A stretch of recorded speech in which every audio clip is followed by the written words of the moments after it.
Good evening. The February 18th, 2026 meeting of the San Mateo County Board of Education will come to order. As is our practice, this meeting will be recorded.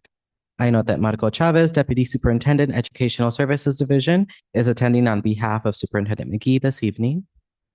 The board provides remote access for members of the public and welcomes community members joining in person and remotely.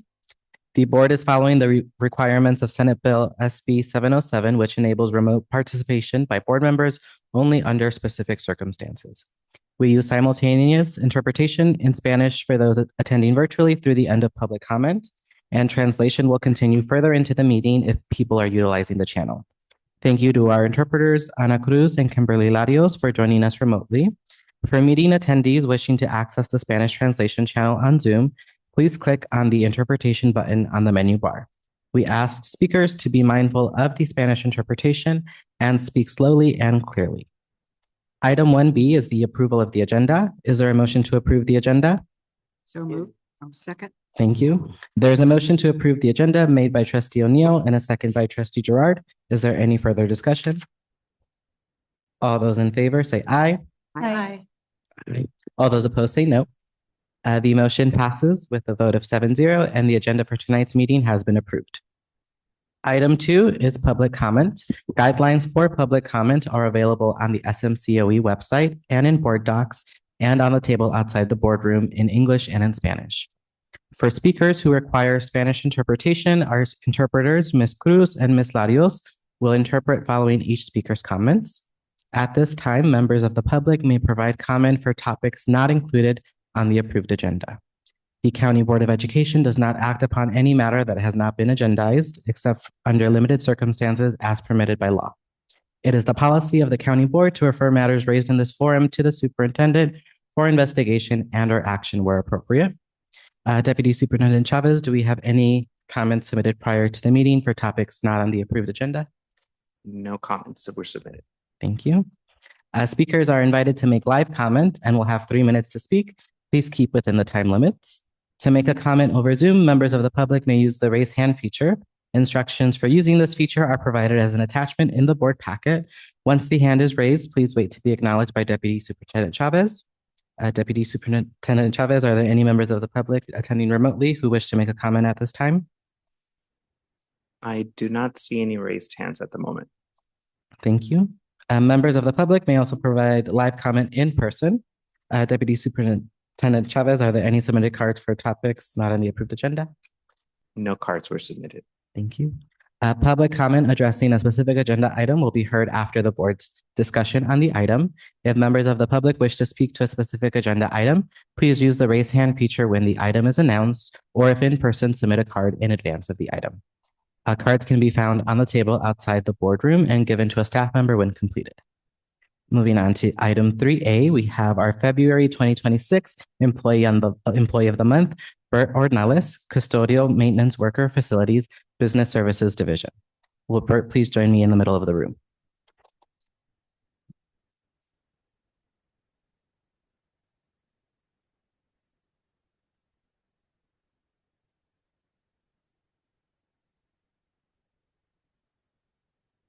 So each month, the board and superintendent recognize an employee for providing outstanding service. And for the month of February 2026, we recognize Bert Ordnales, Custodial Maintenance Worker Facilities Business Services Division. So Bert joined the county office in September of 2023, and he was nominated for this award by the staff at El Portal and Palos Verdes, who report that Bert greets everyone with a smile and a friendly hello. He instinctively knows how to read students' needs. For example, if they need a bit of space or quiet. His colleagues appreciate that he always seems happy to be at work, interacting with staff and students. When there are meetings or school events, Bert sets up and cleans up in an efficient and timely manner. If staff need a particular setup for a particular student or class, Bert does not hesitate to jump in. When there is no specific job to attend to, Bert doesn't waste any time. He can be found cleaning windows or doors, dusting the ceilings or wiping down the walls, which the students love to touch. They also love the windows, and yes, I remember. Bert ensures that the campus is clean and facilities are continually stocked with what is needed, and he does not put off tasks because he knows Meeting the needs of our students is crucial, and he wants to ensure that they are always placed first. Having the appropriate support from facilities helps to ensure that our students are provided with a safe, clean, and well-supplied environment in which to learn, and BERT always provides this. So BERT is described as hardworking, calm, caring, kind, and a dependable team player who consistently demonstrates efficiency, thoroughness, and a strong work ethic. So BERT goes above and beyond his duties whenever needed, responding quickly and reliably with enthusiasm, and his positive attitude, constant smile, and willingness to assist make a noticeable impact on the campus culture. He helps create a welcoming environment for both students and staff, and his efforts are greatly appreciated. His colleagues feel lucky to have him part of the team, and without a doubt, a vital asset to the county office. We are proud of our county office staff and are pleased to recognize BERT for his outstanding work. Congratulations for being named Employee of the Month for February of 2026. You want to say a few words? Just want to keep it short. I appreciate everybody here. Thank you for the award. I just love working for the county schools. So San Mateo and Palos Verdes and El Portal have been really good to me. I appreciate all the kind words from the staff. And all I'm trying to do is help with the kids. I see all the progress and the stuff the staff and the teachers do for the kids. And I think it's awesome. And I think it's great. And me just helping out to clean or fix something is just a little of what I can do to help the staff fully help those kids. That's it. And this is for you. Thank you. Thank you so much, everybody.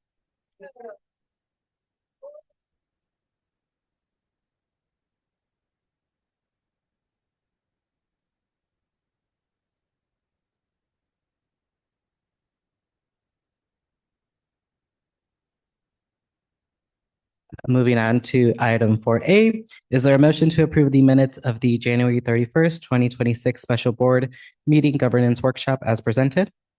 So moved. Thank you. There's a motion to approve the minutes of the January 31st, 2026 special board meeting governance workshop made by trustee Gerard and a second by trustee O'Neill. Is there any further discussion? All those in favor say aye. All those opposed say no. The motion passes with a vote of 7-0, and the minutes of the January 31st, 2026 special board meeting governance workshop have been approved. For item 4B, is there a motion to approve the minutes of the February 4th, 2026 regular board meeting as presented? So moved. Is there a second? Second. Thank you. There's a motion to approve the minutes of the February 4th, 2026 regular board meeting made by trustee Alvaro and a second by trustee Gerard. Is there any further discussion? All those in favor say aye. Aye. All those opposed say no. The motion passes with a vote of 7-0, and the minutes of the February 4th, 2026 regular board meeting have been approved. Item 5 is the consent agenda. The consent agenda is not debatable and requires a unanimous vote for passage. An item may be removed from the consent agenda and placed on the regular order of business for separate discussion and action if any member of the board, the superintendent, or the public so requests. Is there a motion to approve the consent agenda? So moved. Is there a second? Second. Thank you. There is a motion to approve the consent agenda made by trustee Alvaro and a second by trustee Arias. Is there any further discussion? All those in favor say aye. All those opposed say no. The motion passes with a vote of 7-0, and the consent agenda has been approved. For item 6A, Lisa Cho, Deputy County Attorney, is available to answer questions regarding the process for the county board to adopt authority under Education Code 1042 E2 to fill the county superintendent's office by appointment. Deputy County Attorney Cho. Good evening, President Torres, members of the board, Deputy Superintendent Chavez. I have two memos for you in your board packet regarding the appointment process to fill the remainder of the term that will be vacated when Superintendent Nancy McGee resigns effective tomorrow. The first step would be for the board to adopt its own authority to make the appointment under Ed Code Section 1042 E1.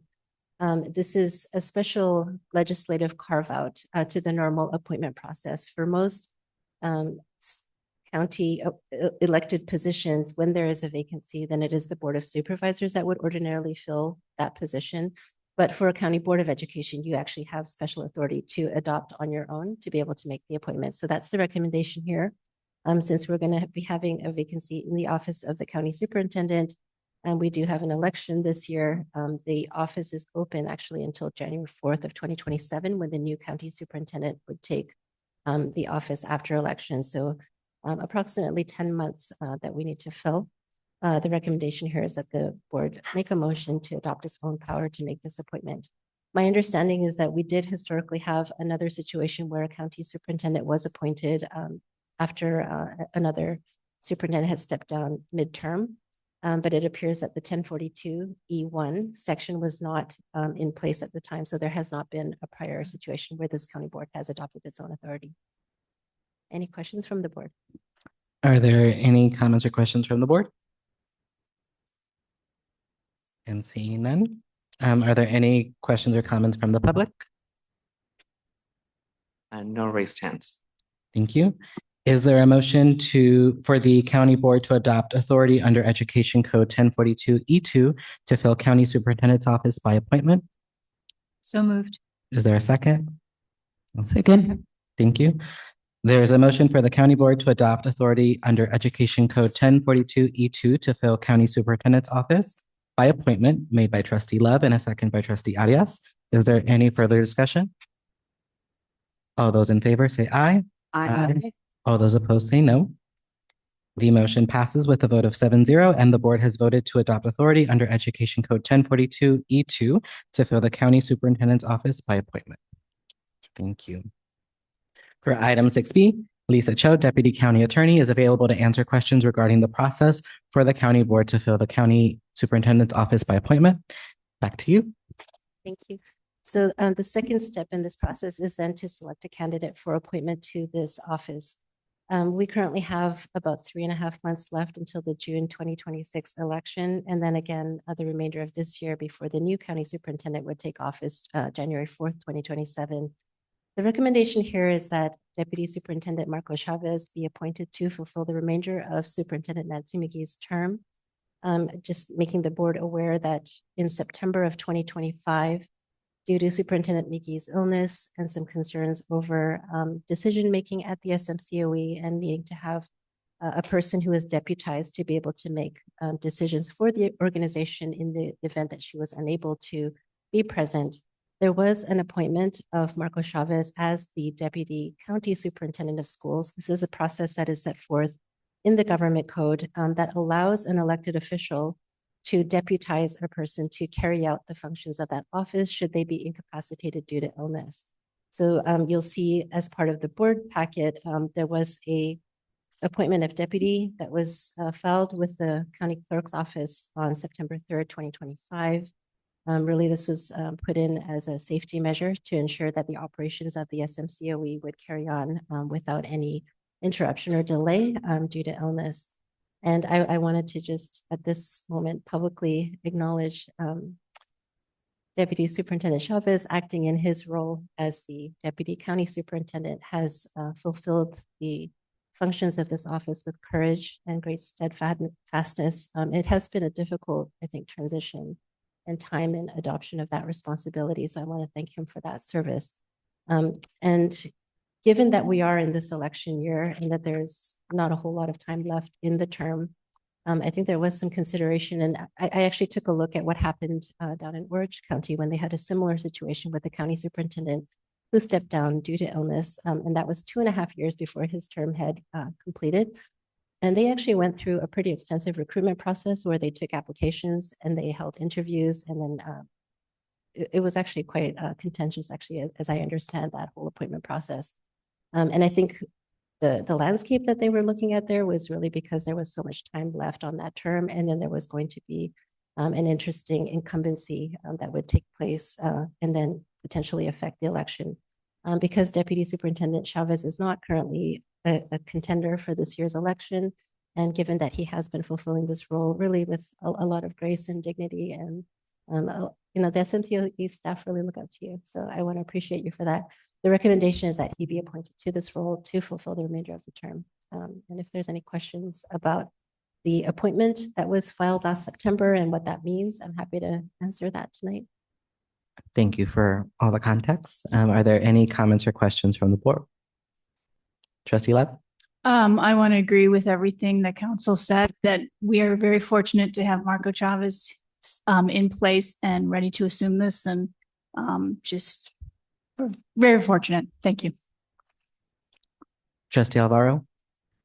I just want to ask if anyone's asked Deputy Superintendent Chavez if he's willing to do this. I think we did. Just, But I can't just remember. checking. We did ask, right? I'm pretty sure. Yeah. Other comments or questions? I will just say, as board president in this role, working with you has been incredible. And I don't know what we would have done without you stepping in.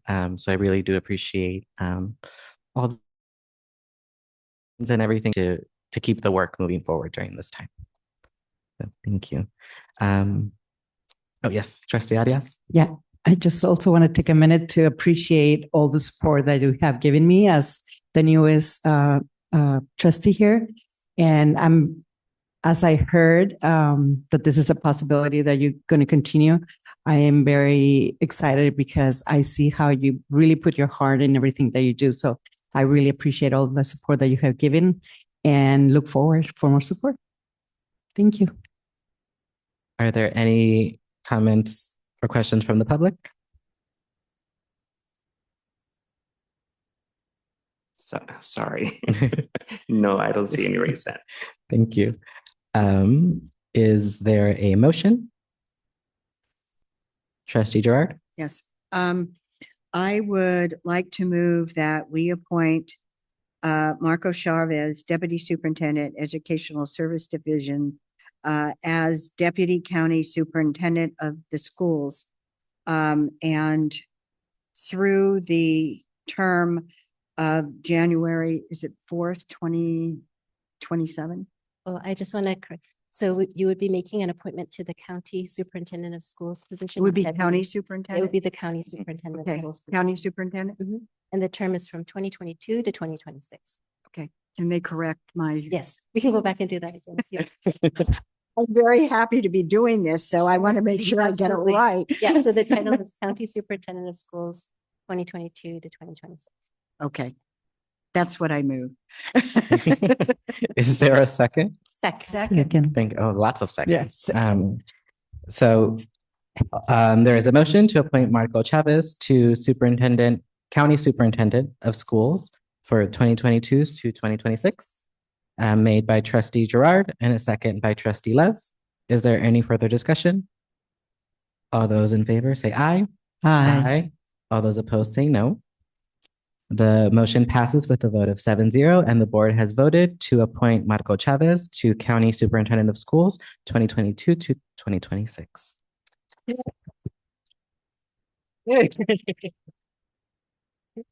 We wanted to make sure we got that through before you ran out the door. Moving on to item 6C, Randy Perez, Executive Director, Personnel Commission Services, will present the 2024 to 2025 Personnel Commission Annual Report. Executive Director Perez. Sure, I got a handle of this here. If I point this way. Let's see. Yep. Okay, how do I go back now? Oh, here we go. Okay, here we go. So good evening, Board President Torres, board members, and now I should say Superintendent Chavez. Congratulations. My name is Randy Perez, and I'm the Executive Director of Personnel Commission Services, and I'm here to present the 2024-25 Personnel Commission Annual Report. I know that we have at least one board member that I haven't had the pleasure of meeting, and I normally skim through the first few slides, but I think I'm going to spend a little bit more time talking about who we are and what we do. Okay. So the Personnel Commission is a governing body made up of 3 appointed members. 1 commissioner is appointed by the governing board. 1 commissioner is appointed by the largest bargaining unit, classified bargaining unit. That would be CSEA 887. And then those 2 commissioners appoint the 3rd commissioner. And they serve a 3-year staggered term, so that, in case we have difficulty filling a seat, then we at least have a quorum with the 2.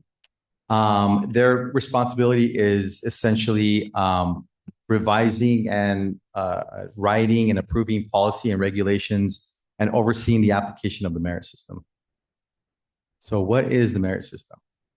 So I think of it this way. On the other side of human resources, the certificate employment side, they have the California Commission on Teacher Credentialing, right? And it tells us that agency tells us what a teacher needs to teach what grade level and what subject area. So they essentially set the standard for qualification.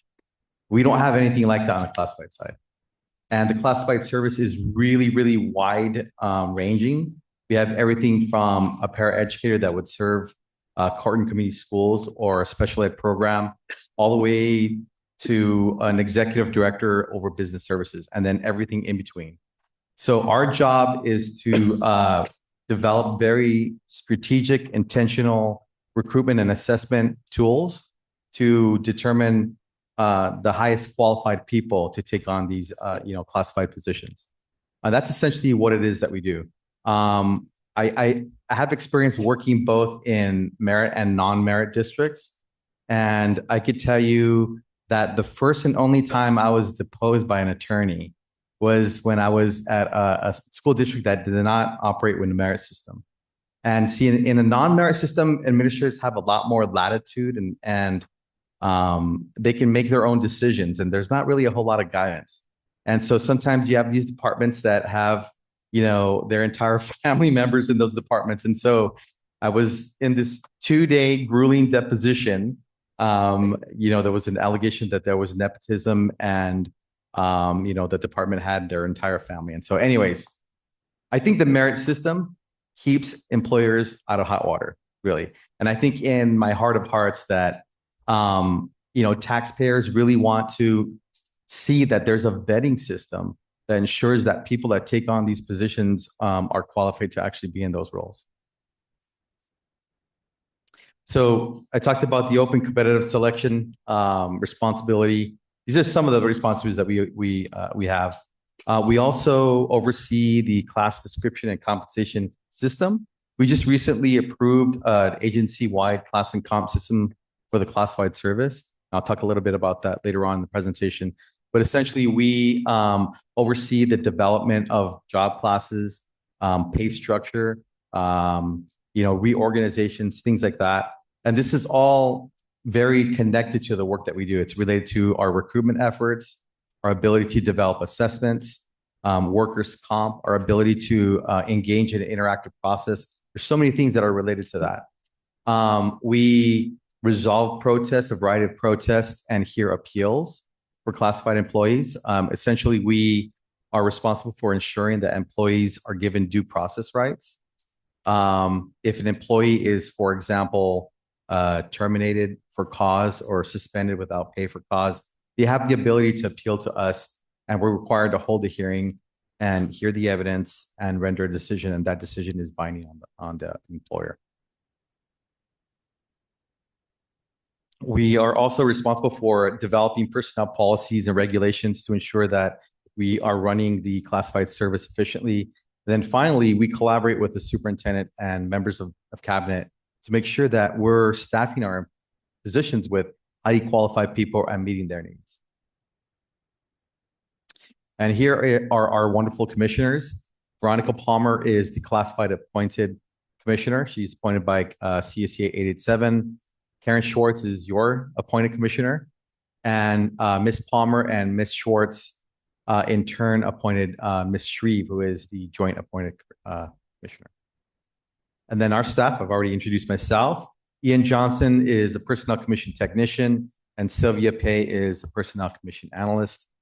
These two are very new to their roles, so they're not new to SMCOE, but they were promoted into these roles. So we're in an exciting time in learning the roles and scaling them up, going through trainings, and shaping, how we want to move forward with our department. So when I think of the year in review, so looking back last year and thinking about overarching themes and goals that we accomplished, two things come to mind. It's the work that we did in plugging into the strategic plan, and then our work in collaborating with human resources. With regards to this the strategic plan. I think you probably have all seen the strategic plan. 4 very comprehensive, well-articulated goals. The first 3 are very outward facing, right? And they speak to services to the community and our school districts within San Mateo County. The 4th goal is inward facing. And that's where I think our work resides. That's where we see the intersection with our work and the strategic plan. So one of the action items in that goal was the approval of a comp and class study. And so we did that finally. And we had tried to do it about 7 or 8 years ago, and the study was tanked. It wasn't approved, but we got over the hump, and now we've implemented the study. Management successfully negotiated impacts with the various bargaining units. And now we're almost completely implemented. And the second point there, the career pathway counseling, that's also stated in goal 4. I think it's in a nutshell, it's talking about, employee engagement, employee retention. So I partnered with Kristen Stout, who is the coordinator of personnel development and employee experience. I think I got her title right. And we rolled out career counseling for our employees to talk about, career pathways for them and see, what kind of experience and education they might need to take the next step. And then before I got to this agency, I'm going on my 4th year. I understand about 6-7 years ago, the Personnel Commission office was actually in human resources. And then at some point, there was a decision to separate the offices, and it didn't really make a lot of sense. I've been doing this work for over 16 years, and the Personnel Commission office has always been a part of human resources because the work that we do is related to human resources. And so, when you have customers or clients or employees that are looking for help or services, they don't understand the nuances of what we do on the commission side and what human resources does. And so in working with Tammy Moore, the associate superintendent of HR, we decided that to give better service, to streamline our work, it made more sense to combine our websites and move back into human resources. And so, we did that, and we've been holding these informational meetings, joint informational meetings. If anything, it's a unified front. It didn't change the reporting line. I still report to the Personnel Commission, and Ms. Moore still reports to the superintendent. But for the purpose of serving our customers, we felt like this was the best move. Then we're going to looking at some of the data that we put together here. We did have a decrease in our number of recruitments and applications received, but when I look at this data, I'm always looking at causation, potential causation, and I really believe that our approval of the comp and class study helped in this regard, because the next slide you'll see that our turnover decreased from the previous year. And if you have not as many people leaving, then you don't have as many vacancies to fill.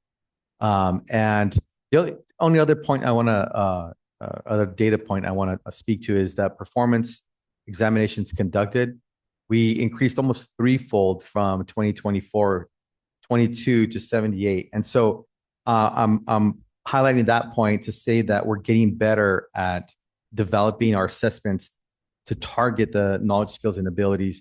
Performance examinations have the highest validity coefficient, which simply means that they're the best at predicting employee success.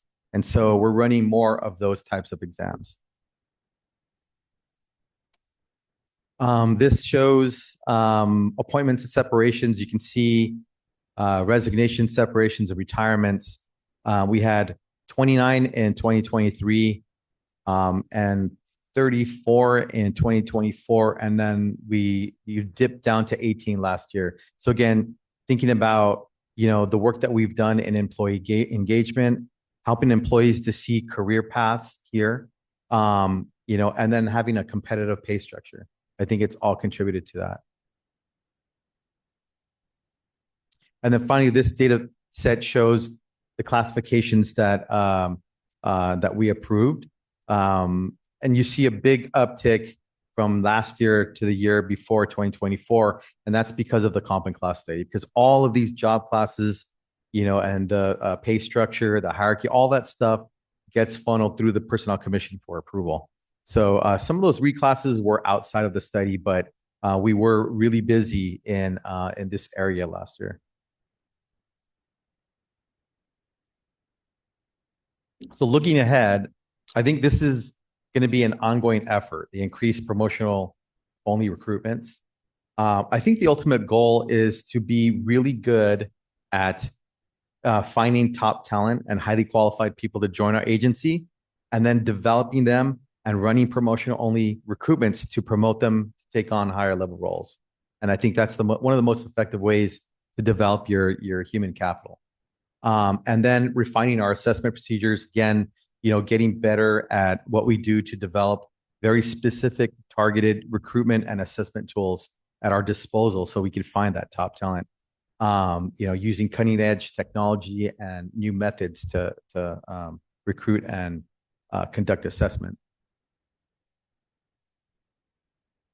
And this is it. This is our final slide. I do want to thank all the raters that sat on our oral panels. We can't do our work without them, and some of them are in-house, and some of them are external, and they take the time out of their busy days to sit on our oral panels. And I also want to give a shout out to our IT and facilities departments. This slide has been the same every single year, and so maybe some of you have seen this and saying this guy's lazy, doesn't update his slides, but I can't overstate how much we lean on our IT and facilities departments. Just about 4 or 5 months ago, we were dealing with some real technology related challenges, and we were exploring a new technology software that we wanted to implement. And IT, they were so good at helping us kind of navigate and resolve those issues. So a big shout out to everyone that works in IT and Jay Takahashi, who is our CTO. Any questions? Any comments or questions from the board? Trustee Lowe? Thank you. Thanks for the presentation. I just wanted to say two comments. Great to see the link to the strategic plan. I was reflecting on that, thinking it'd be great to see that almost every presentation, how the work is linked to the strategic plan. And then also just all the work that you and HR have done to work together on behalf of the county office, the staff, all in service to students. I remember days when that wasn't happening, and it didn't benefit anyone, especially not the employees. So I appreciate all the effort that's gone into really looking forward and taking care of folks. So thanks. Other comments or questions? Trustee Alvaro? Thank you. I agree with everything she just said, but I also wanted to thank the 3 personnel commissioners, because they put in a lot of time and energy and effort to be the board for everything that the Personnel Commission does. And that's really valuable. Thank you for what you're doing. And I agree that moving back in with HR and working together closely with HR just makes so much sense. And the opposite made very little sense. So I'm really glad that you're able to do that. One of the complaints that we have heard in the past has been that the process now, I know we're not doing a lot of hiring right now because we're not having a lot of turnover, which is great. But the process was taking so long that we had vacancies that just went on and on and on and on. Is that something that you feel like you got under control now? What's happening that's different? Yeah, I think, with building standards and accountability, I think we have gotten that really, that we've shrunk that as much as we can. We've seen where administrators will take longer to interview and select a person than it takes for us to actually give them candidates. But I think also the Compton class study approving that really helped our ability to recruit and run an efficient, if you're not paying competitive wages, then part of the problem is that you go out, you don't find, top talent, and then you have to recruit and then re-recruit and then go back. And sometimes you find yourself running 3 or 4 different recruitments for the same position. So right now, we don't have a single paraeducator position open, which is really, really rare since I've been here. It's always been a hard to fill position. Mm-hmm. We just filled our last special ed paraeducator, itinerant special ed paraeducator position. And we're able to develop a sub-goal also.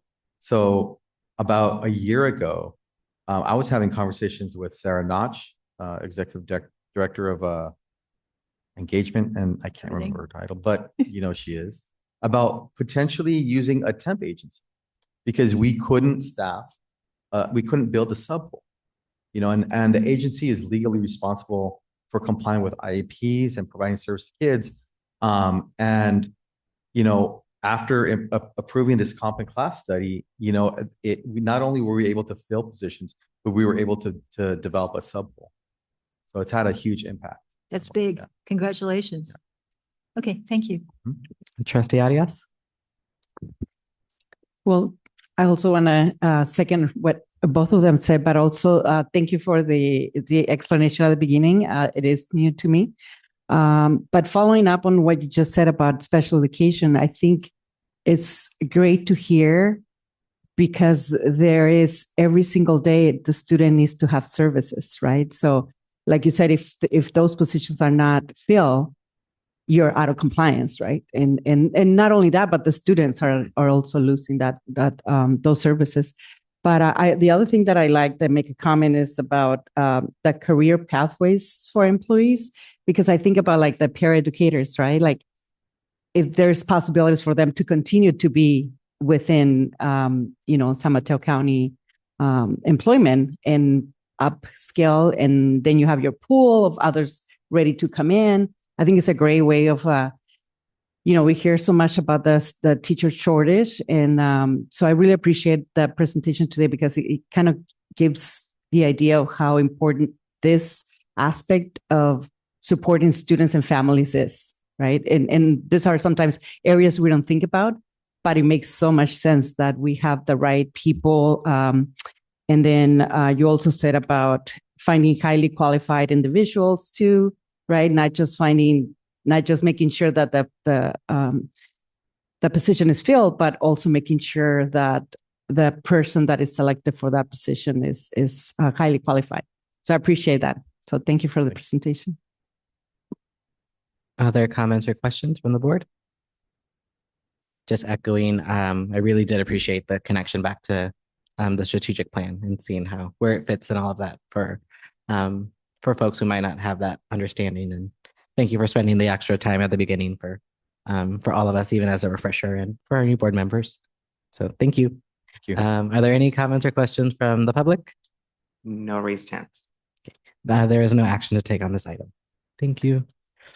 For item 6D, Superintendent Chavez will provide information on Superintendent Policy 1445, response to immigration enforcement. Superintendent Chavez. Yes, thank you, President Torres. On February 5th, 2026, the policy subcommittee met and with Chris Schaus and myself attended that meeting. They reviewed five policies that were newly updated by CSBA and provided drafts, and Deputy Attorney Cho suggested that we start with those because one of them specifically, this one has a timeline that needs to be updated, uploaded to CDE by March 1st.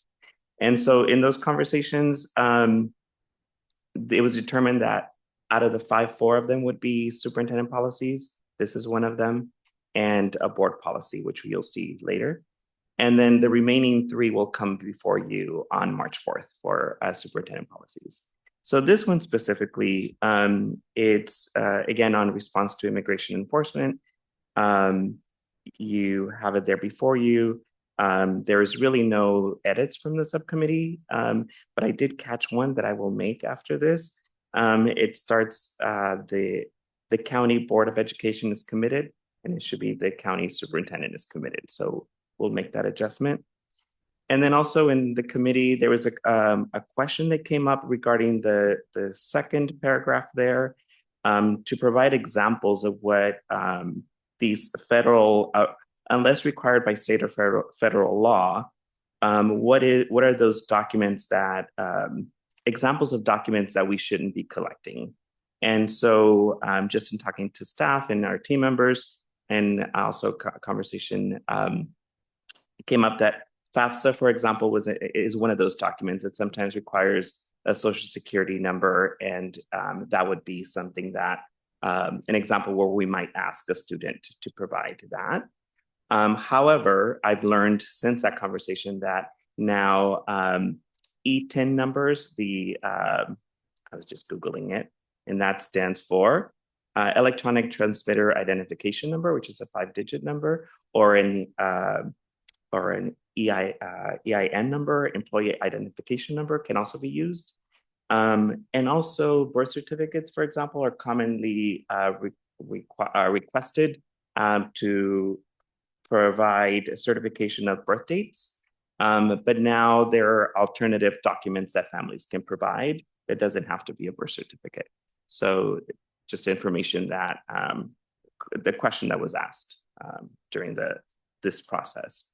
So I'll entertain any questions that you may have on this one. Any comments or questions from the board?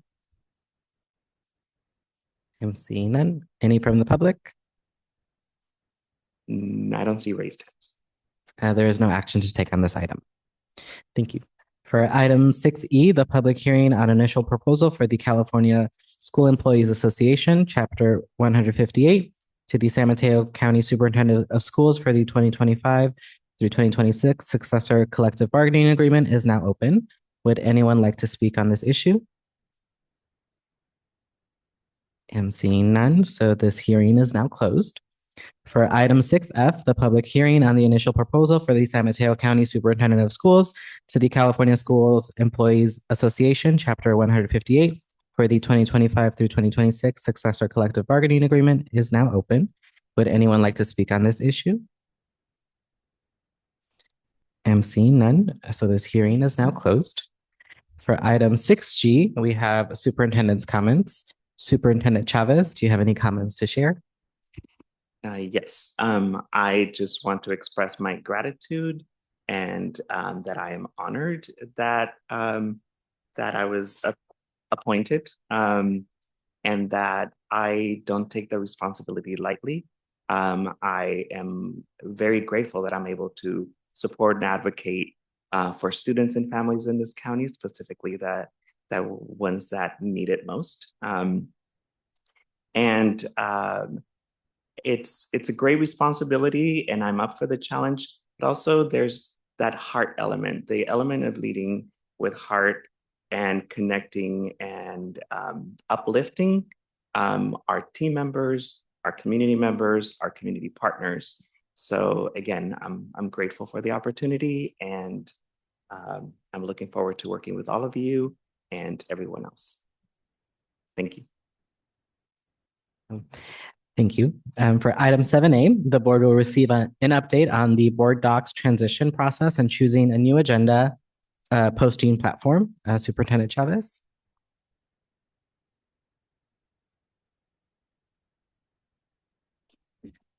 Good evening, Board President Torres, board members, and members of the public, and Deputy Attorney Cho.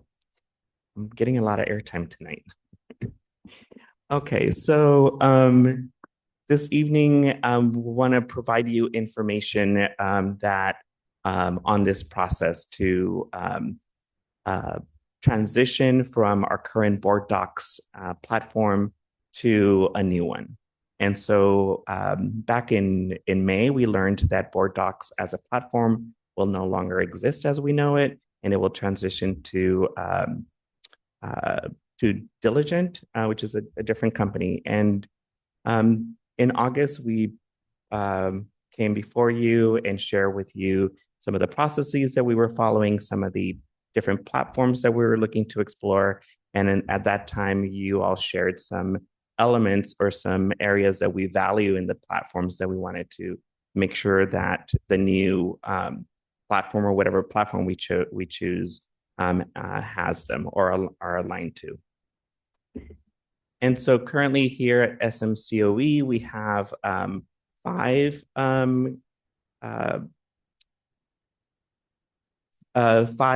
governing bodies that use a platform similar to board docs. We have obviously the work that we do with the county board. We have the the Child Care Partnership Council, the County Committee on School District Organization, and Special Education Local Plan Area. And so in this process, we've engaged with representatives from all of these governing bodies to make sure that we were getting their feedback and their opinion on the new platform. And so again, our timeline that is set forth by board docs is really to implement and switch over to a new platform by April. And these have been the activities or how we've engaged in the process, that we collected feedback from different districts and what were the platforms that the districts were using, other county offices. So we collected that feedback so that we could surface what was being used out there. We received demonstrations from the different platforms or vendors. And then this is the list there before you are those priorities that we wanted to make sure that these platforms had. I remember specifically from the board that you shared that you were interested in making sure that our archives would be able to transition into the new platform. And then we also consulted with our own staff members, our staff expertise, to make sure that the platforms that we were evaluating were meeting these priorities. We talked to our communications team around the branding. We talked to our IT team around data privacy, security in terms of the technology, and then the support from the vendors. So with all that work, and we looked at, reviewed a total of 5 different platforms. And with all of the reviews and the conversations we had, our team landed on these 2. Diligent, which is where the new platform that board docs will move into. And then the California School Boards Association Gamut meetings. It's a platform that they developed, and it's powered by Simbly. And so I'm just going to walk you through just some of the comparisons of the 2 platforms. I'll go through that briefly. You also received this document that has the different the information for the 2 platforms. And so as it relates to privacy or security and privacy, the Clarissa Tom, who works in our IT department, did compare both and reviewed the privacy agreements for both, and she shared that the data privacy is more comprehensive on the Diligent side, or the Diligent platform, versus the Gamut meetings platform. One of her statements is that IT department found a very general privacy policy, for example, that is vague and weak. And so that was her comparison there. The longevity of the platform, because also the team wanted to move into a platform that we felt that was going to be in existence for a longer period of time. And so they felt that Diligent was modern. It was built at a global scale, so it had more. It could exist much further, where Gamut was less evidence that they would be in existence for long term. The data migration history. This is the area that was shared that was important to a lot of us, and so. The data migration from Diligent in conversations with their vendors seemed to be part of the process, and that all of our, or most of our archives would be transferred into this new platform, whereas we didn't get the same feeling from Gamut.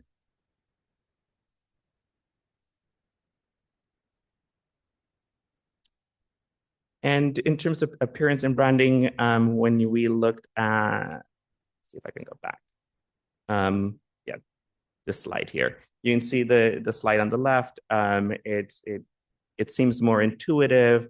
If we were to go and create and purchase different for the different governing boards that we house here, they would each have their own page, and it would be intuitive. Where the gamut, it looks like it would. You can see it. It seems like it's just a list of documents there. Go back here. Did I go too far? Maybe not. I'll find it. There. Yes. And then in terms of pricing, it's roughly about $10,000, and it would for Diligent, and it would include all of the different governing boards that we have here at SMCOE, and that it would include the migration into the platform. For Gamut, it would be about $7,000 for each of the governance boards, and then possibly an extra fee for the migration of the archives. So that would be roughly about $28,000 for the Gamut. Translation into different languages, they both seem to be similar, that they use the Google Translate features. And so they were equal there. And then in terms of functionality and multiple devices, like using it on your cell phone, laptop, or tablet, they both seem to have similar functionality. And then intuitive to users, our team felt like the Diligent was more intuitive. And so they gave it a better rating. And then accessibility, both had similar tools and features. In terms of searching features, like going in and searching the platform for documents, it seems like on Diligent, you can search all content, including attachments. And with Gamut, you would only be able to search agendas and minutes. And then customer service, again, the team felt like the 24 hours a day, 7 days a week was great, versus Gamut that it was provided during business hours. So in terms of next steps, we want to get your opinion on the platforms and answer any questions you may have. If any of you want us to reach out and maybe walk you through some of the videos of each of these and see some of the features, we can do that.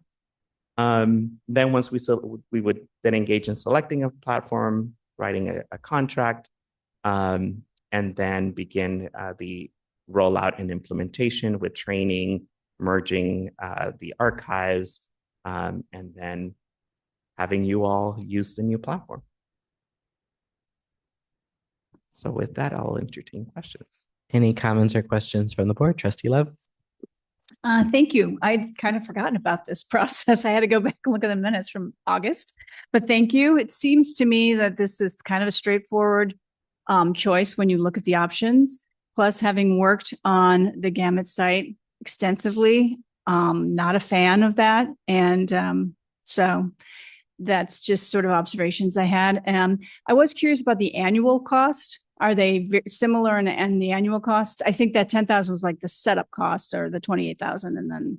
But it'll roughly be the same. We didn't see any significant decrease on the annual. Okay, and then the last thing, and this came up at the previous meeting when we discussed this, just opportunities to bring in other districts who may want to use that to, come in with our deal, maybe get a better price, something like that. For example, with Diligent, it was just for our building, all the governance boards within our building, but not out to the districts. Mm-hmm. Well, maybe it's something to think about, but I do like that it's much less, 7,000 times 4 versus 10,000. So thanks. And I will say though, and Jennifer reminded me, we received this quote back earlier in the year, so it may be slightly different, but it's roughly that. Just one other thing. I understand also that this diligence has a really strong AI component to it, so it should help with minutes and accuracy and doing that. So it just seems like a much more modern approach. Thanks. Thank you. Thank you. Trustee O'Neill? I have to agree with Trustee Love. It seems like the decision's pretty simple. And again, this is one of the decisions I think staff would be in there every day. And if staff seems to prefer one of them over the other, I would support staff's decision. And again, I would like to see, is there any discount we could get if other districts were to sign up with Diligent, assuming that's who we do. But I think from your presentation, Diligent seems the better of the two. Great. Thank you. We'll make sure we follow up with them. Thank you. Trustee Bonini? Thank you. I'm curious, I know you said you reviewed 5. It seems like there's a really big difference between these two in terms of the features. Were the other ones much closer to Gamut? I'm just curious, like. In my understanding, because I started with the process and then I stepped away and the team led it, which was great. But my understanding is that, yes, it was Diligent, Gamut, and then all the others, because some of them did not have those priority areas. Okay. And so these two did match of all of the priority areas, but obviously they were different.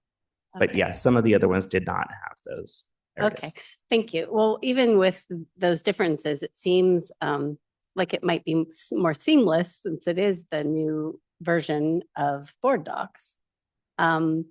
Did they give an indication like the time frame that we have? I'm assuming they're going offline, so they would help us be online by the time they're not functioning in Board Docs anymore. Is that April a reasonable time frame? I guess? Yes. So Board Docs gave us the April deadline. However, they're like, well, if you really want to purchase another month, you have that flexibility.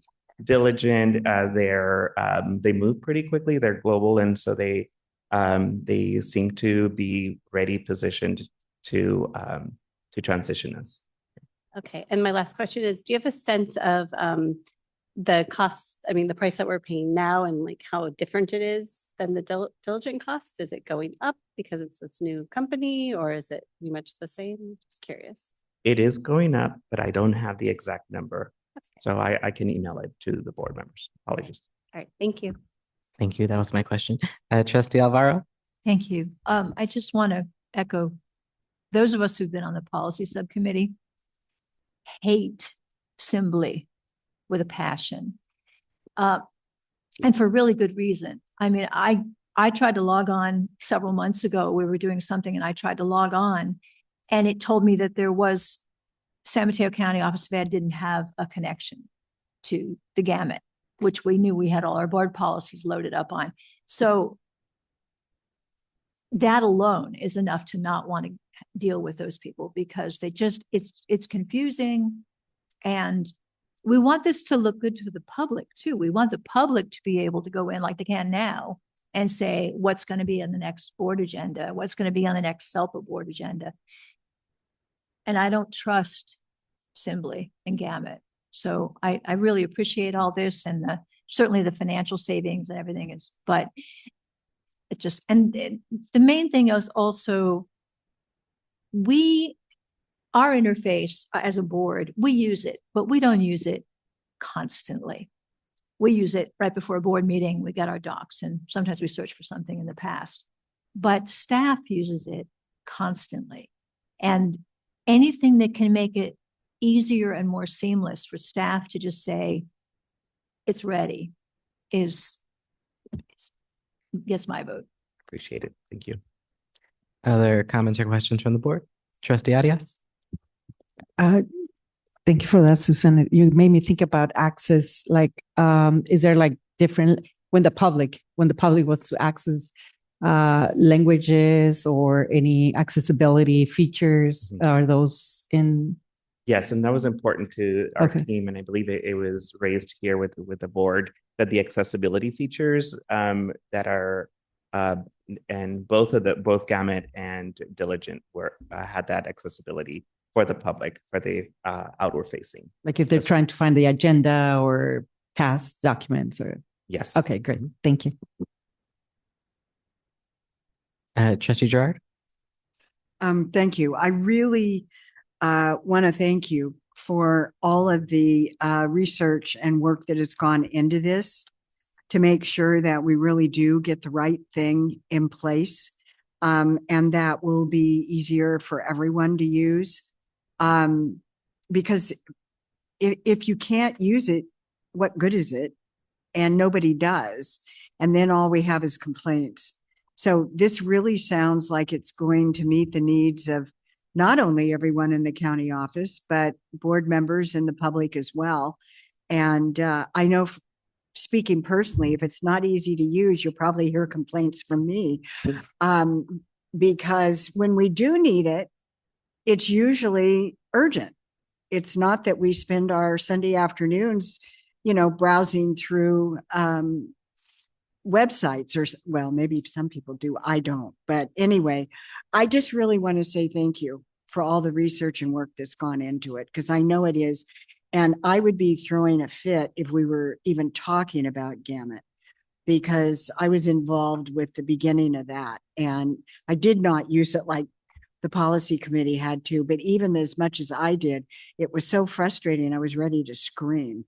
So thank you. Well, I'll pass on the gratitude of the board to Jennifer Perna, to Rosemary Pasban, Jay Takahashi. They've all been working on this process, Ian, to get this and really attending a lot of the sessions. So thank you. Well, thank you to all of them. We really, really, really, really appreciate it. Thank you. Trustee O'Neill? I'm kind of taking this off Trustee Arias is this. Okay, it has Google Translate for language, but there are federal laws regarding accessibility for someone with a physical handicap. And do they both meet those criteria? They meet those standards, yes. Okay. Yes. Like you don't need to use a mouse all the time. You can, yes, yeah. Other comments or questions from the board? I'm seeing none from the public. There is no action to take on this item. Don't go anywhere. For item 7B, the board will engage at a first reading of updated board policy 450 comprehensive safety plan. No action is required. This will come back to the board at its March 4th, 2026 meeting for its second reading and potential action. Before we begin, are there any comments from the public? I don't see comments from the public. Superintendent Chavez? Yes. So again, the policy subcommittee reviewed the comprehensive safety plan. This was an update to our existing policy. Just to note that the highlighted in green was the committee's recommendation in language.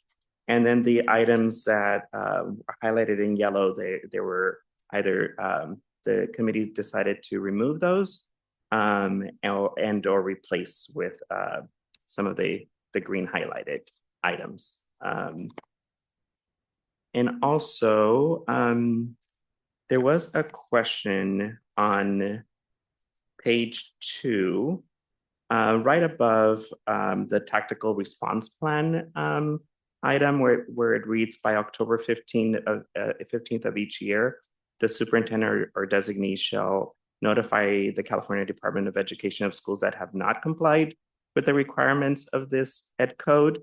And the question that came up was, do we have someone that's already doing that work here and who that is responsible to submitting? Becky Stefan, she's our coordinator for school safety and student support. So she is our person that ensures that our safety plans that come before you that are submitted to CDE by that date. Thank you. Any comments or questions from the board? Any from the public? None from the public. There is no action to take on this item. For item 7C, the board now has the opportunity to cast its ballot for the California School Boards Association, CSBA Delegate Assembly. Is there any discussion or are there any questions? Any comments from the public? No comments. Is there a motion? Yes, Trustee Benini, Can we make a motion before we? up to you, whether it's a motion or if you, anything to discuss. The deadline for the submissions for the incumbents passed, and a couple of the those who were incumbents, one was able to sort of get their name in and the other was not. And so as we vote, I don't know, I guess with the motion, I would propose that we include Mary Beth Alexander from the Cabrillo School District as the third candidate. Thank you. She's the current incumbent. Is there a motion? Trustee Gerard? Yes, I would like to move that we appoint Chelsea Benini and Mary Beth Alexander to the Delegate Assembly. Is there one more? Terry Chavez. Pardon me? Terry Chavez. And Terry Chavez as representatives from San Mateo County to Delegate Assembly. District Is- 5. Thank you. Is there a second? I second that. Thank you. There's a motion to appoint Chelsea Benini, Mary Beth Alexander, and Terry Chavez as representatives to Delegate Assembly for District 5, made by Trustee Gerard and a second by Trustee Alvaro. Is there any further discussion? All those in favor say aye. Aye. All those opposed say no.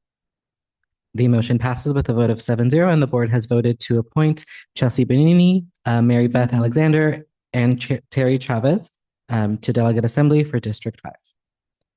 For item 7D, when an ad hoc subcommittee meets or a representative attends a meeting regarded to their given assignment, board members may choose to bring a report to the board at this time. Would any board members like to report out? Trustee Alvaro? Thank you. The YMCA Jones Gulch Subcommittee met and got a couple things done. We approved the payment, which is the most recent invoice for the work that has already been completed and that was already approved by this board. That is the most recent invoice. We approved that. And we have a couple of things coming forward in March. And I'm going to look to Board President Chavez and see if we have a date yet. President Torres. I meant President Torres. Yes, we just discussed it. Can you remind me of the date? March 18? Yes. Okay. Yes. So March 18, I'm sorry. It's okay. Brain damage today.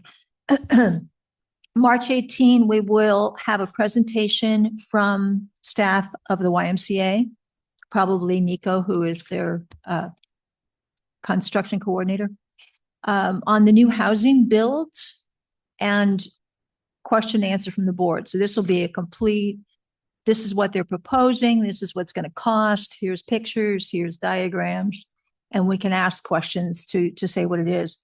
And then we will have an opportunity to review and or approve those projects with the budget to be built so that we can get started on that. And then I know Deputy Superintendent Baltimore is in contact with Nico, so we'll make sure he has that date.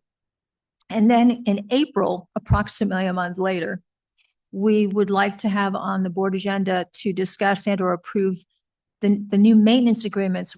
We have a 25-year lease, which goes to 2043. And rather than write a new lease, which is crazy making, to try to make some changes around maintenance, we're proposing maintenance addendums that would include maintenance for the new buildings and the work that's being done.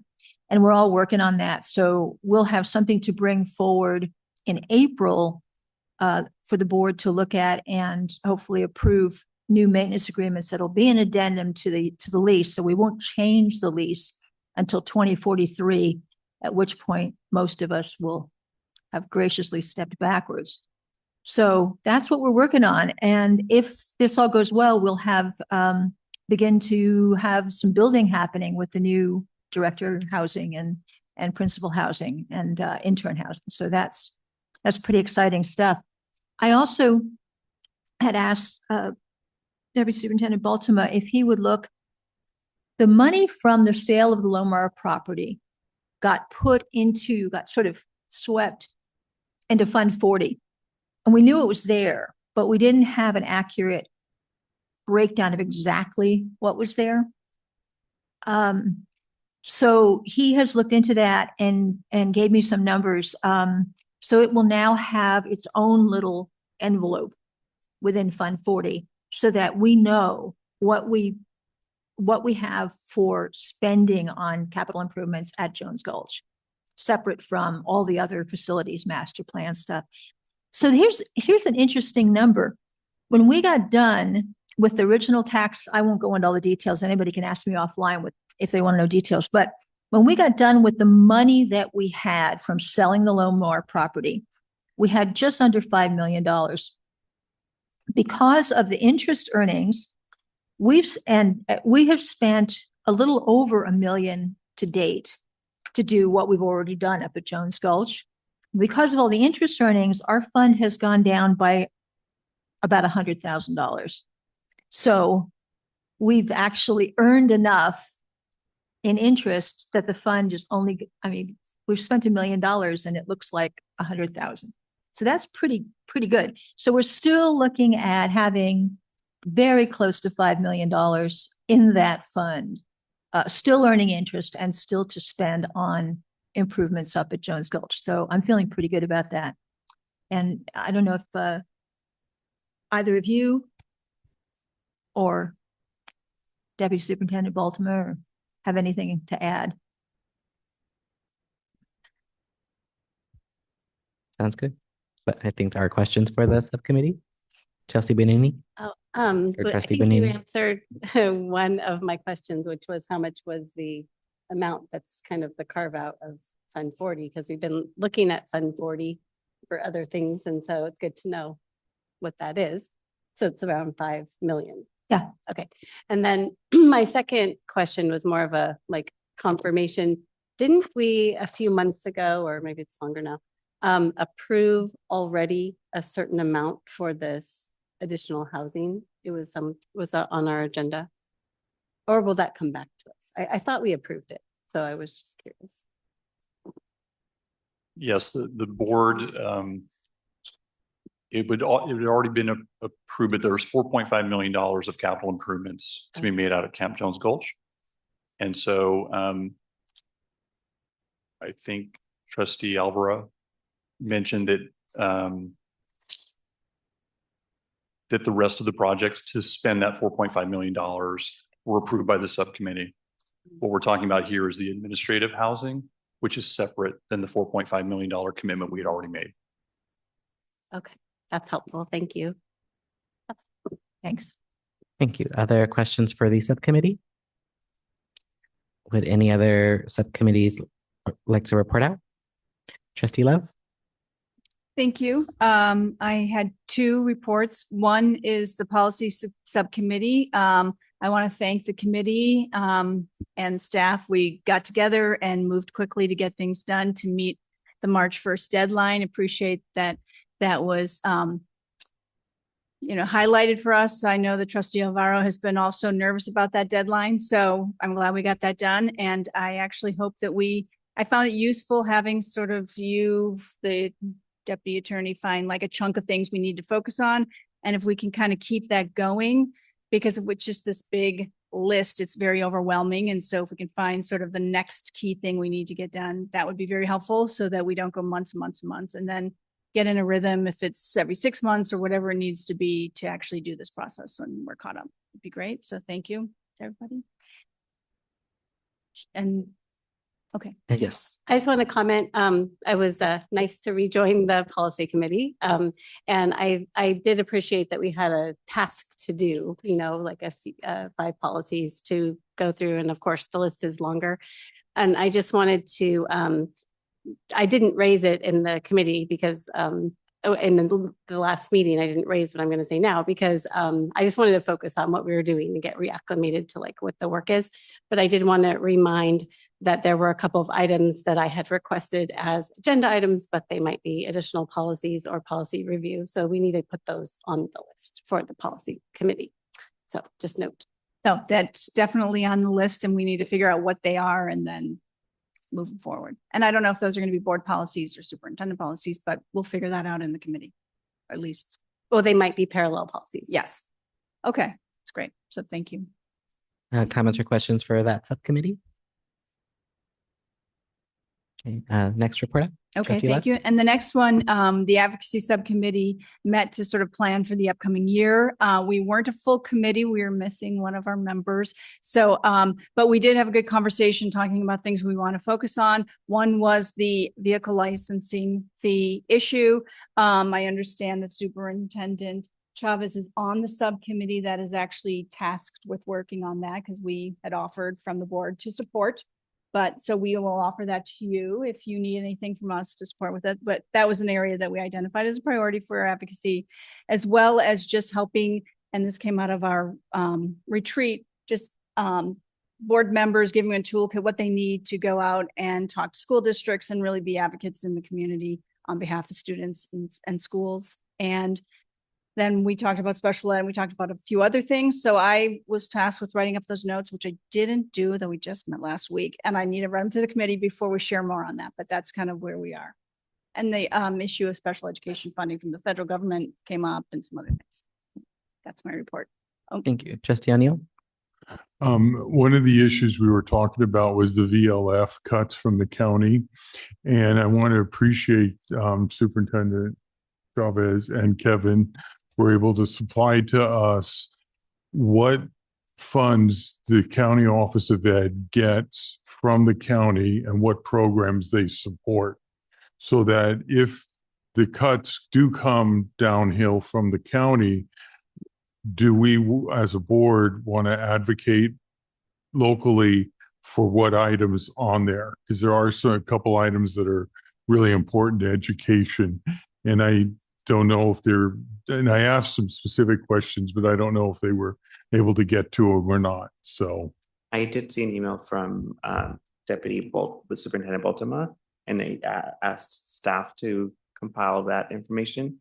Just off the top of my head, Big Lift is one of the Really learning in a couple areas. Right. That program is, and I don't know, I think some of that's passed through, but that was one of the questions. right. And Big Lift, Mhm. I think. yes, the other one is escaping me. Oh, United United for Youth yes. is another one, right? So I am attending that committee meeting tomorrow at 8 a.m. And so I'll take notes and see what surfaces in terms of strategy for addressing the funding shortfall, and then I'll share with the advocacy committee. Thank you. And I just want to add one more thing. So we went, President Torres and I went to the county's meeting to sort of explain this among other things. And I wanted to add, they want everybody to support them in getting this money that the state is taking away from them. But we were clear to mention that there's a lot of money that's taken away from the County Office of Education as well. And if the county wants to jump in and help us get our money back too, that would be really great. So see about that. And for that meeting, there was a quick report or a sheet that they distributed to everyone who attended, and Jennifer Perna sent that out to the whole board today. So thank you. Trustee Alvaro? Yeah, I appreciated getting that document, by the way. That was really helpful. One thing I really noticed in terms of potential reductions that, I mean, obviously we have to advocate for what we have to advocate, but in terms of just working hand in hand is the child literacy programs, especially through the local libraries. Because, and I would put in also the adult literacy programs to the local libraries, because so many of the adults that we are helping are the parents of the children that we have in school.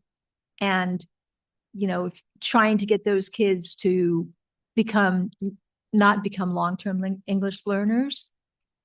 a lot of that is helped by having parents and grandparents and aunts and uncles who are more fluent. So I just feel like we can't advocate for everything in the world, but those literacy programs are, I think, they're critical to the work we do.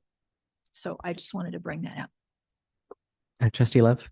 And I just want to say, so one of the reasons we were activated, and I'm not sure if everybody is aware of that, was that the county original proposal was to go after funding excess property taxes from school districts.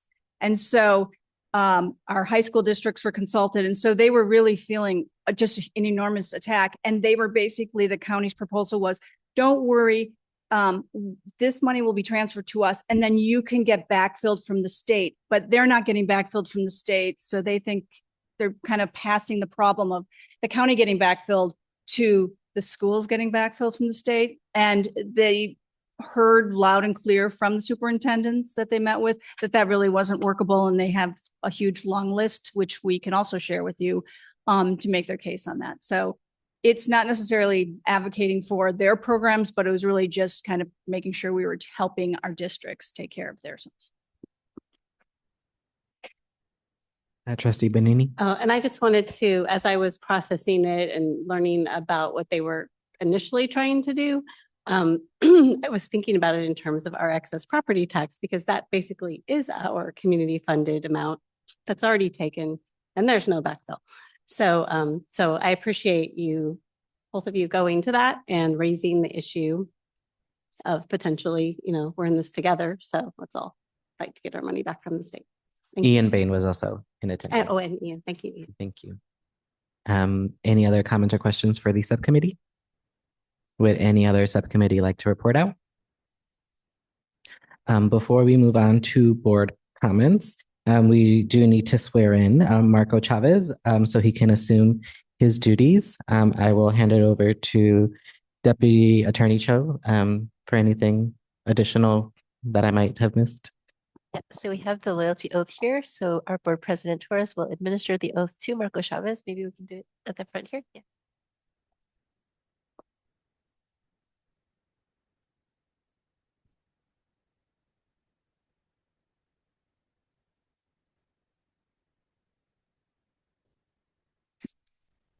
Me neither. Okay, so you will raise your right hand and then repeat after me. I, Marco Chavez, do solemnly swear that I will support and defend the Constitution of the United States That I will support and defend the Constitution of the United States and the Constitution of the State of California and the Constitution of the State of California against all enemies, foreign and domestic, against all enemies, foreign and domestic, that I will bear true faith that I will bear true faith and allegiance to the Constitution of the United States and allegiance to the Constitution of the United States and the Constitution of California, and the Constitution of California, that I take this obligation freely that I take this obligation freely without any mental reservation or purpose of evasion, without any mental reservation or purpose of evasion, and that I will well and faithfully discharge, repeat, and that I will well and faithfully discharge that I will well and faithfully discharge the duties upon which I'm about to enter. the duties of which I'm about to enter. Thank you, and you are now sworn in to Superintendent of School. Thank you.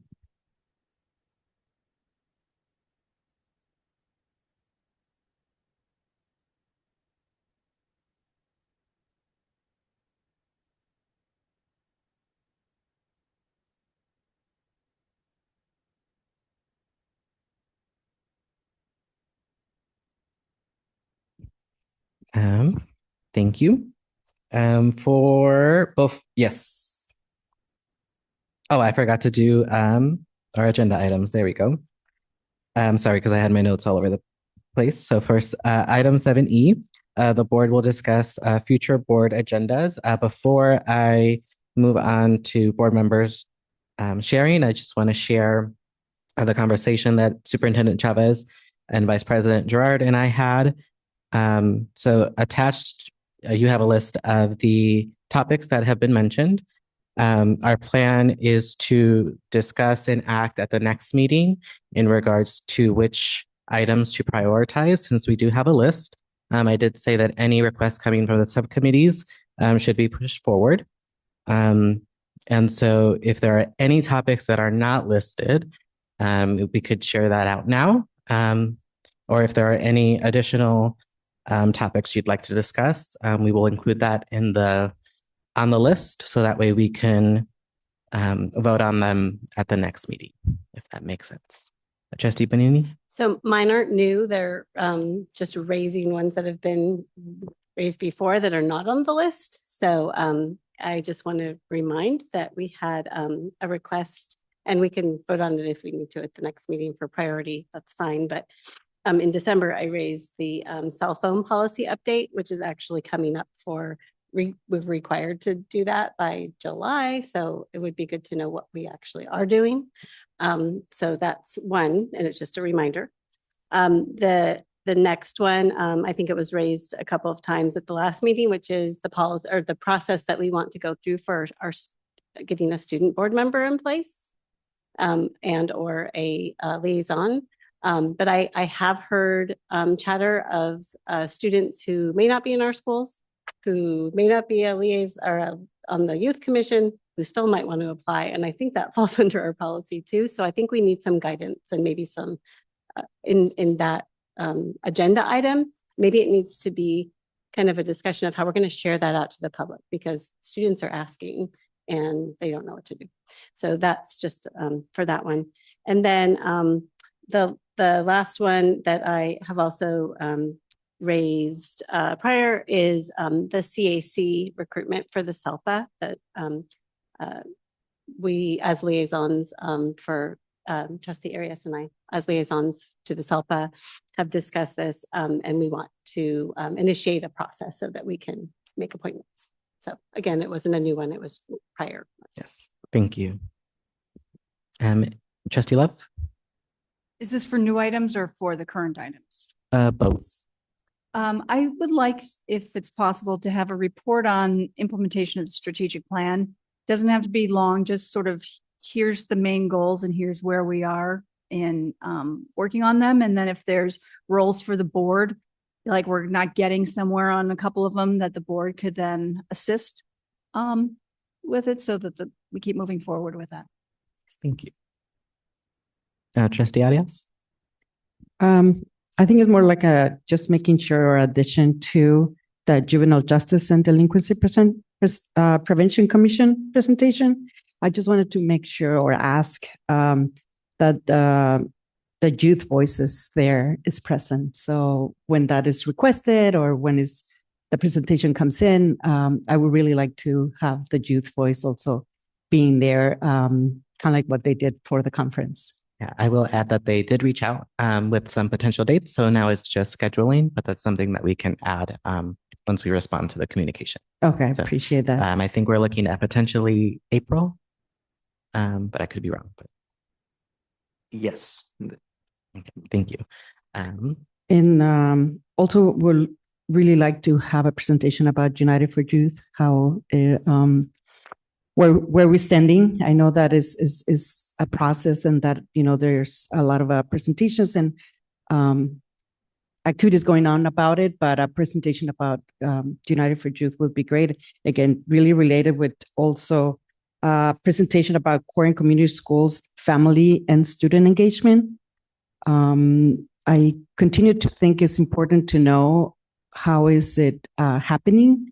A little bit of we talk about strategic plan and the LCAP and all the plans that we have for core and community schools, but I would like to also hear those that are receiving the services, not necessarily them coming in, but having a presentation of how I've heard the plan, like this might happen and we're planning this, but I would really like to know like what happened last year, what happened last semester, just really to keep us updated in that area. Thank you. Thank you. Other topics? I will add one for the Department of diversity, equity, and inclusion. I recently was at a public event where they talked about their work that they were doing with ICE and immigration and supporting our schools and our students and families. So I know we haven't heard from them. We've heard from other groups, but I think it'd be great to hear from them and what they're working on and collaborating on with the rest of the team. And again, the rationale for bringing this to the next meeting is, since there is a large list, I think it's important to prioritize so that way it's within the staff's bandwidth, and that way we approach it one step at a time as we can. Any other comments before we move on? Thank you. There is no action to take on this item. For item 7F, board members will comment. Trustee Alvaro? Thank you. Just a couple of things. As we talked about the vehicle license fee and the cut, and it'll get backfilled later on. When I attended the Capital Advisors Budget Workshop a few weeks ago, once again, the governor is manipulating Prop 98 and underfunding it this time by $5.6 billion. So there's some question whether that's even constitutional. Cap Advisors is definitely looking into that. And it's certainly not prudent because the money is going to be used to fund other projects. It's just like the money that gets swept away from us, from our education money, getting swept into the courts. Do the courts need money? Sure. Should it come from education? No. So we're looking at that on top of the VLF. So this idea that the state can just kind of keep sweeping stuff away and saying, oh, we'll backfill it later it's not happening. It hasn't been happening and it's not going to happen in the near future. So I do appreciate everybody who's working on that, CSBA and ACCPE and everybody. I wanted to say to Superintendent Chavez, I've worked with you a long time, Marco, and I've always admired your heart that you bring to the work. Dedication, smarts, all that, you've got it, no problem. But the heart is a really important piece of the work that we do. And you have always brought your heart to the work.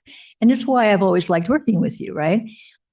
So to have you willing to take the helm, which you have been doing for several months, and I know I've thanked you for that, and I thank you again for that because you've really been able to keep us steady with your, the rest of cabinet, everybody. But I know the leadership role that you've taken. So I'm really grateful that you're willing to step into this role. And I'm really excited to be able to call you Superintendent Chavez for a year anyway. So thank you. And then the last thing I have, which, there's been a lot of discussion about schools. All of us, the Board of Supervisors is talking about it, but schools are talking about, the idea of regulating e-bikes and e-motos and knowing what the difference is between them. What they're throttled and what speed they can go. And it's all very complicated. It's a really important piece. And I have to tell you that just a couple of miles from where I live, one of our Coastside 16-year-olds was killed just a few days ago because he was in the habit. I know who he was. I saw him racing up and down the street I live on a number of times. He had a dirt bike, which was an e-moto, and he would race it a lot up and down the highway.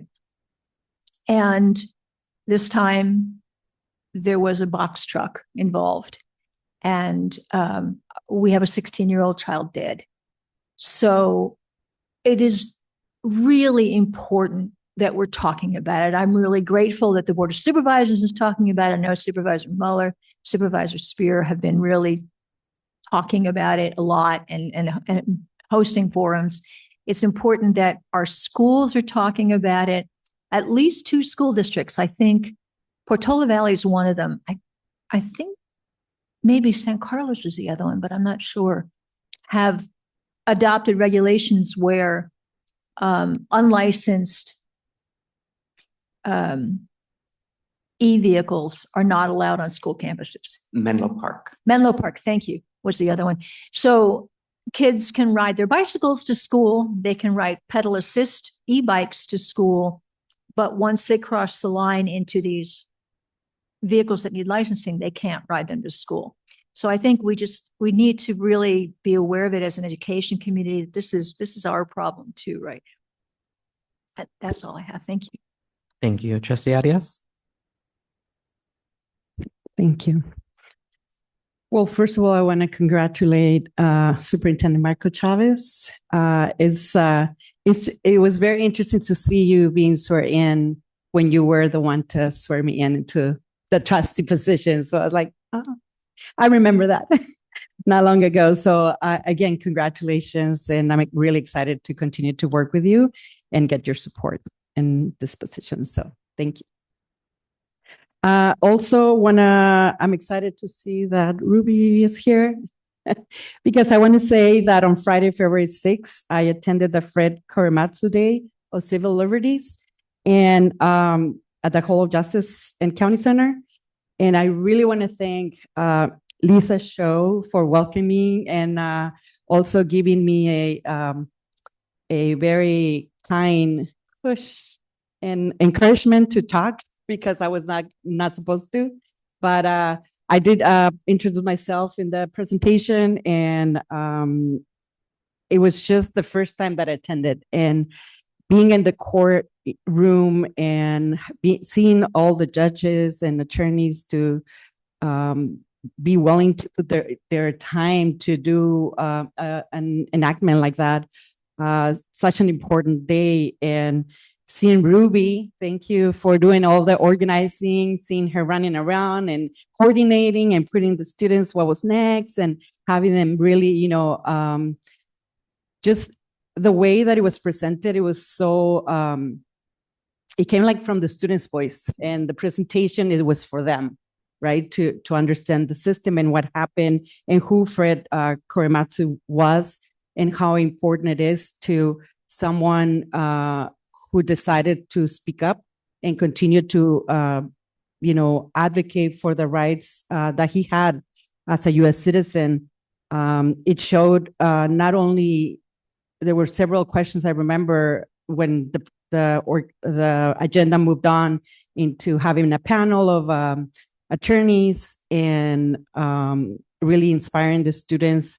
One of the ideas was also to see if anybody was interested to go into the field of becoming an attorney, but also asking questions as, do you see any resemblance of what's happening today, right? And it continues to happen, and it's just that awareness to youth who are the next generation. I thought it was really, really important. So again, thank you, Lisa. Thank you, Ruby, and everybody else who was in, organizing it and gave their time to be there. I was very happy to be part of it, and also had the opportunity to speak to, they did a small group at the end. That was like the ending, a small group with the students attending. And I was in a group with 6 male students who were in 11th and 12th grade from Pescadero High School. 11th and 12th grade, and 3 of them said that they have not talked to a counselor to know what they're going to do after high school. And it kind of broke my heart because a couple of them who said, yeah, I'm thinking about going to community college, they also said how far it is. And I asked, how good you're going to get there. And it's like, well, I'm thinking maybe I'll get a car or, I'll find a way.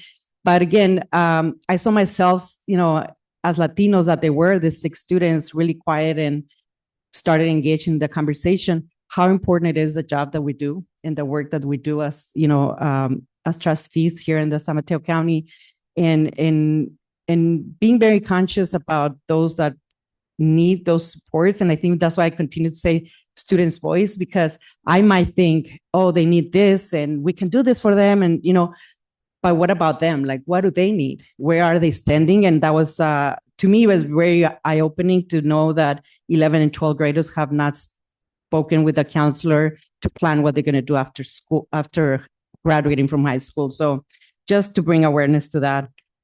But again, it was a wonderful event. And I really, again, I really think that I didn't know anybody. So having the welcoming from Ruby and Lisa was really great. So thank you for that event. I look forward for next year, whether I'm invited or not. I'll just be around because it was very, very good. And then I also attended on Monday the quarterly SMC SBA membership meeting at the San Mateo County office. And then on Friday, the 13th, I met also with a trustee from South San Francisco Unified School District, Amy Lamb, and just really the conversation again is as the representative of the District 3. And I will be meeting with the superintendent of South San Francisco Unified on the February 20th, and the board president too, just to again introduce myself and make sure that, you know, any information or anything that can be supported from the county, I can be there. So I'm introducing myself to them, and again, excited to see what that moves to. Thank you. Thank you. Trustee Benini? Thank you. I also want to start off by congratulating Superintendent Chavez. We're so lucky to have you serving. And thank you also for the dialogue that we're able to have, and just your listening and all of the things that you do really well. I think it's going to be really nice to have you in the position. I want to share a couple things about SMCSBA. Edith already mentioned that we had our third quarterly meeting on the 9th, and we were really lucky to have Pam Bartfield from San Mateo Foster City School District talk to us about literacy and what they're doing in middle school.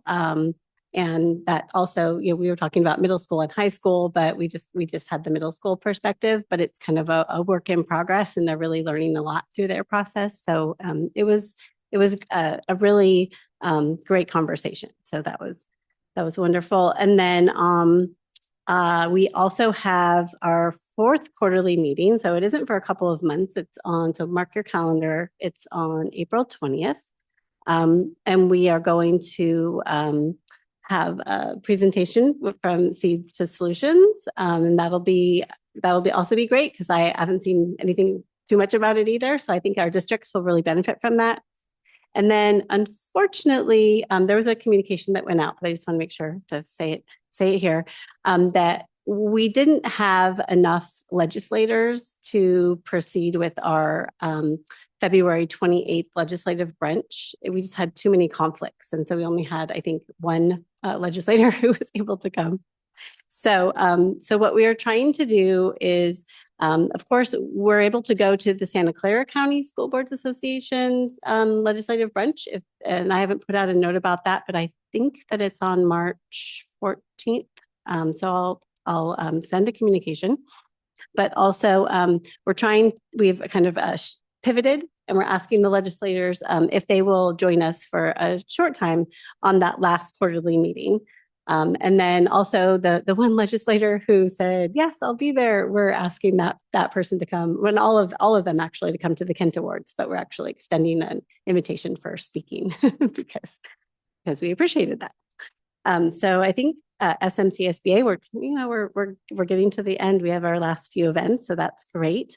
I also wanted to share that I think I mentioned before that I'm now on the CSBA's AEC Planning Committee. So we had our first meeting, and it was actually a really good meeting. And I'm also on the planning content something group for the county's conferences. So I'm doing those things with CSBA.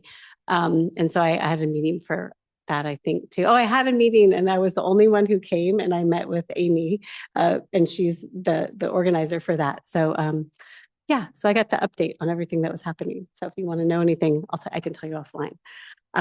There's the conference that's coming up right in San Diego. So I got to hear more about that. It's going to be really great. And then the last thing that I attended was the ACCBE's Who's Who in State Education. And that was really, really great. And the one thing that came out of it, which I want to thank Superintendent Chavez for, and also Board President Torres, was I shared the conference that's called the Breaking Barriers Integrated Care Symposium. And they were talking about it a lot and a lot of good things that had come out of it. And so I looked it up and I was like, oh, this seems like it would be really relevant to our work. And so I shared it and then it got sent out. So I was impressed by that. And I just want to say thank you. And then last but not least, I just wanted to comment too on what Susan mentioned about the e-bikes. And I know, I think there were a few of us that were at I'm not going to remember what it's called, but the Safe and Supportive Schools Big Five breakfast. I'm not sure what it's called. Yeah. Anyway, they also did a presentation there, which was equally, I watched the one with Jackie Smear and Ray Mueller did. And they also presented that.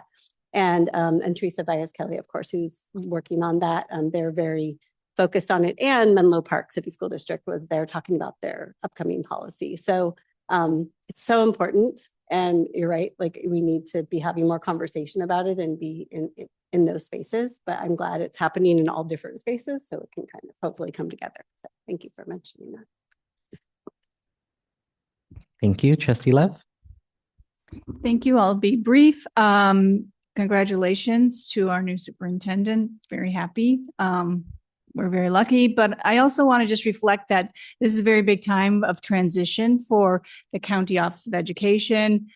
You know, a new superintendent, this is I feel like a big deal, right? And having worked there, like we have a new superintendent here in San Mateo County, that's big. And then we're going to go through transition again in a few months. So I just put this out to the staff of the county office that we're here for you. If there's anything that we can do to support, I know this can be an interesting, you're in good hands, but just transition is challenging. And then to our board that if there's things that we can do to help over the next several months with this transition, that we do that. And then one other observation, just San Carlos was hoping to go forward with a parcel tax, but didn't really find enough interest. Really, they did polling, so they're not going ahead with June, maybe November. So I think it's just another one thing to be mindful that districts out there are still struggling and trying to do their best. San Carlos is an LCFF funded district. They really need the funds. And so just see what we can do to help that effort. Thanks. Thank you, Trustee O'Neill. Like everybody, I want to congratulate Marco and look forward to working with you for the next few months. And that's pretty much it. Trustee Gerard. Thank you. Well, I have to jump in and say congratulations, Superintendent Chavez. I'm sorry I messed up your nomination. I was so excited. I got all tongue-tied. But I've worked with Marco also for many, many, many, many years. And Trustee Alvaro hit the nail on the head. The one thing that was always there is heart. And it's really been a pleasure working with you, and I'm looking forward to working with you in the next few months. And I think probably President Torres and I have worked closer with you than most board members for the last few months, because we've had at least 1 or 2 meetings a month with just you and us. And it's really been a pleasure. I think that we've accomplished a lot as far as communication and all of that, kind of the workings that go on behind the scenes. And as Trustee Love said, we're here for you. Anything we can do, please let us know.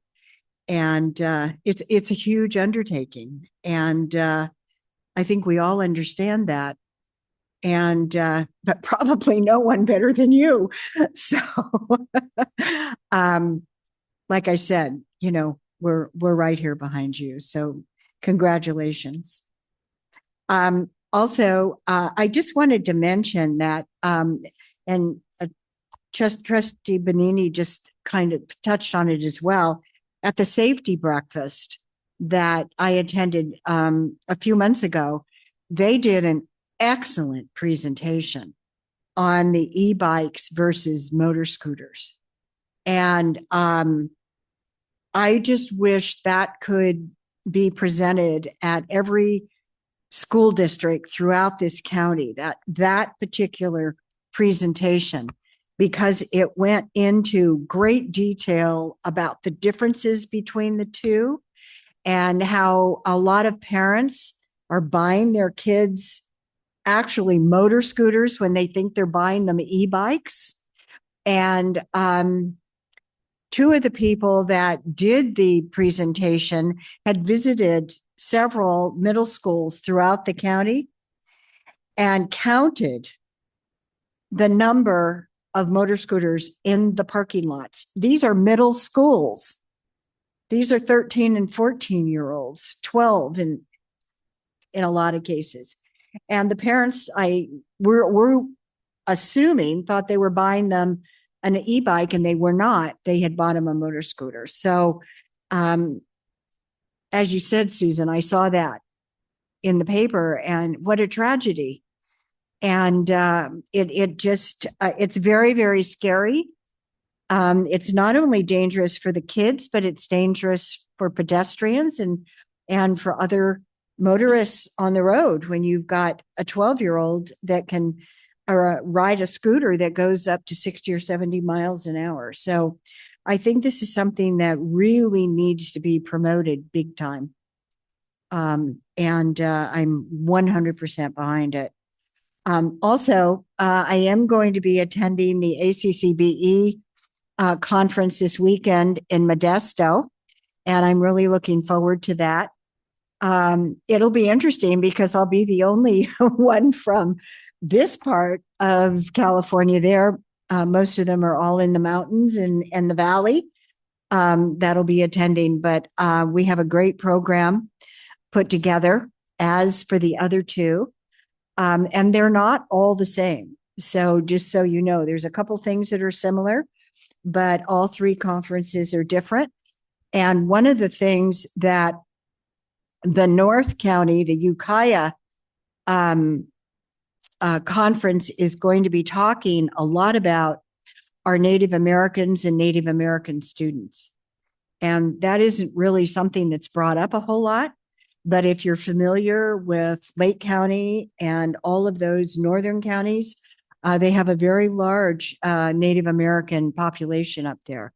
And so it's something that is very significant for them to talk about. So we're going to be talking about that there. And then I will be attending the 17th District PTA luncheon on Tuesday, and the Chamber of Commerce, San Mateo Chamber of Commerce annual awards and recognition luncheon on Wednesday, along with Trustee Benini, and they will be recognizing Superintendent McGee at those two functions. So, thank you.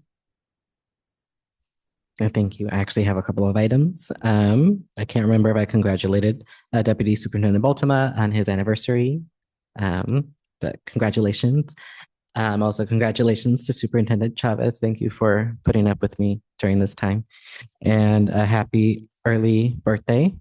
I always think of Superintendent McGee. She was always very mindful of birthdays and making sure that she noted them. That's the only one I know. So if I forgot some, I apologize.